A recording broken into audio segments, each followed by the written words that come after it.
Here we are. You've made it through Unit 5, where we look at trig identities. So this is broken into 3 parts. The first part here, we're going to be focusing on simplifying and verifying. So simplifying these trig expressions. So I look at number 1. I see that we're dividing by secant. So I am eventually going to write everything in terms of sine and cosine, but I'm going to get rid of this fraction appearance. So dividing by secant is the same as multiplying by cosine. Okay, now from here, now that my fraction has been removed, I'm going to rewrite everything in terms of sine and cosine, hoping that something is going to simplify, to cancel.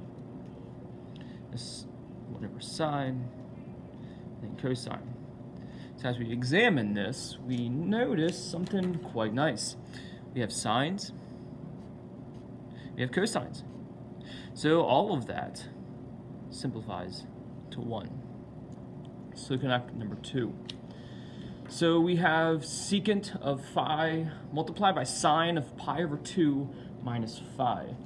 So thinking of our difference identity, so secant of phi. This difference for sine, this is going to be sine of the first angle times cosine of the second minus sine of the second angle, phi, times cosine of the first. All right, and we simplify from here. So we're not going to distribute yet because I have a feeling that something's going to go to 0 within. So we have secant of phi. All right, so sine of pi over 2, we know to be 1. Okay, so we have minus sine of phi. Ooh, cosine of pi over 2, we know to be 0. All right, so simplifying this inner expression, we get secant of phi with just cosine of phi.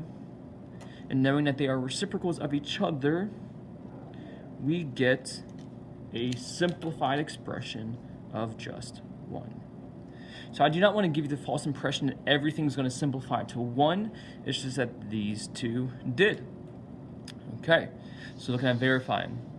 So verifying, we remember that the whole idea of verifying is to get one side to look like the other.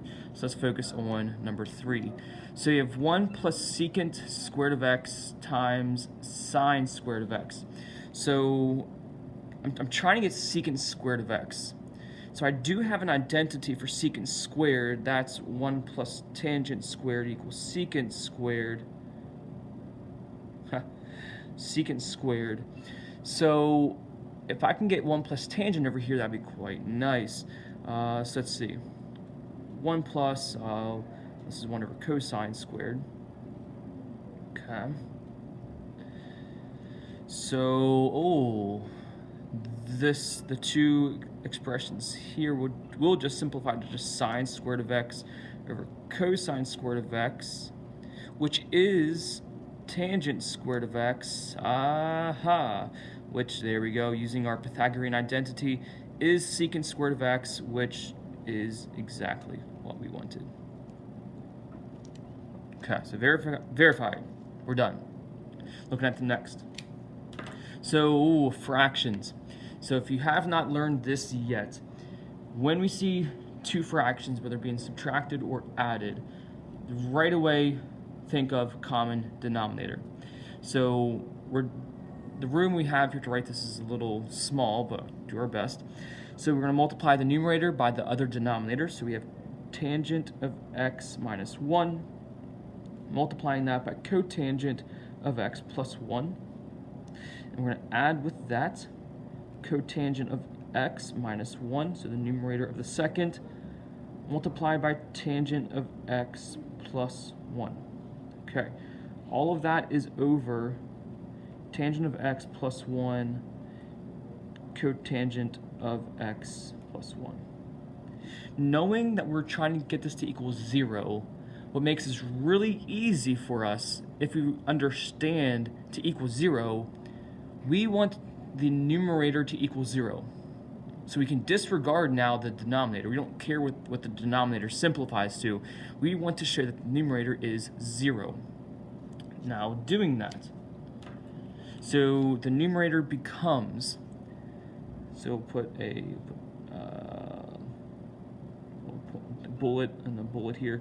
So it becomes tangent x cotangent x, let's see, plus tangent x minus cotangent x minus 1, all right?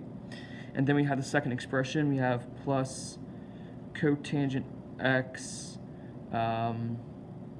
tangent x plus cotangent x minus tangent x minus 1, okay? That's a lot of stuff there. So I'll put over dot dot dot because we don't care what the bottom is. All right. Now, reciprocal identities, tangent times cotangent, that is just 1. All right.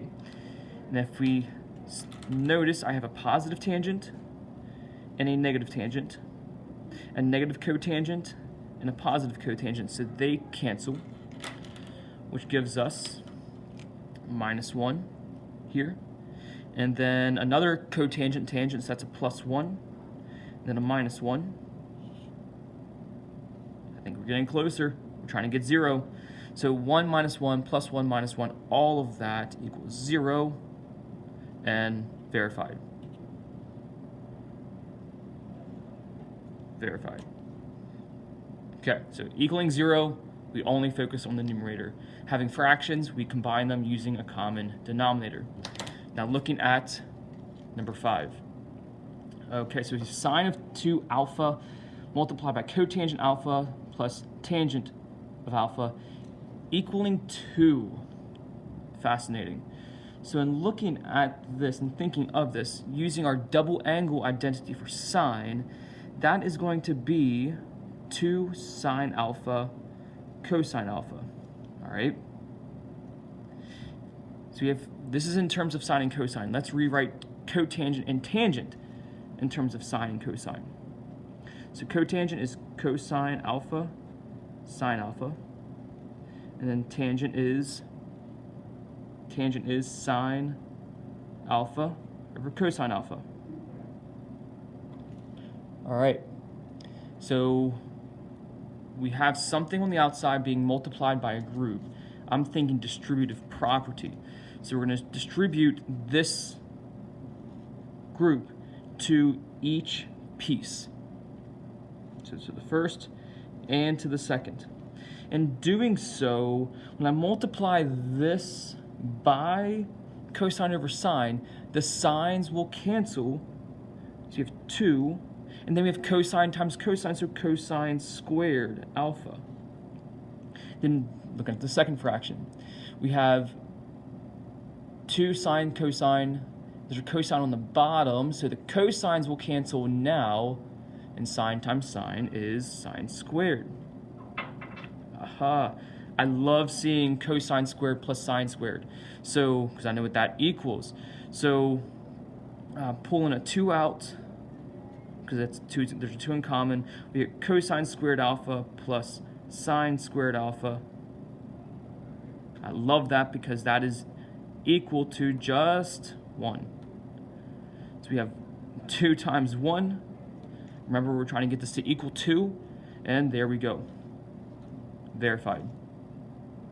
Okay? So that was a nice problem. Had a mixture of the double angle, had a Pythagorean identity mixed in. It was very nice. Love seeing the cosine squared plus sine squared. Okay? Has to be addition to equal 1.